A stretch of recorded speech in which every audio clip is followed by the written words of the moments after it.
मित्रांनो, तुम्हाला माहीत आहे का, कार्तिकी एकादशी ते कार्तिकी पौर्णिमेपर्यंत रोज हे एक काम केले, तर आपल्या घराचे भाग्य बदलते, आपल्या घराची प्रगती होती.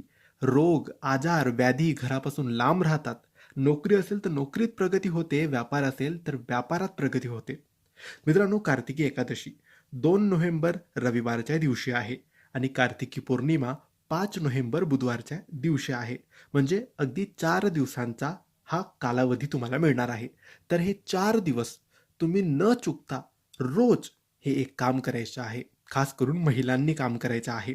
ते म्हणजे रोज आपल्या घरातल्या किंवा घराच्या बाहेरच्या तुळशी वृंदावनामध्ये सकाळी अंघोळ झाल्यानंतर, आपल्या घरातली देवपूजा झाल्यानंतर 1 लोटाभर पाणी, तांब्याचा लोटा, स्टीलचा लोटा, कोणत्याही लोट्यात शुद्ध पाणी भरून तुळशीमध्ये वाहायचं आहे, तुळशीमध्ये अर्पित करायचं आहे आणि त्यानंतर हात जोडून हा मंत्र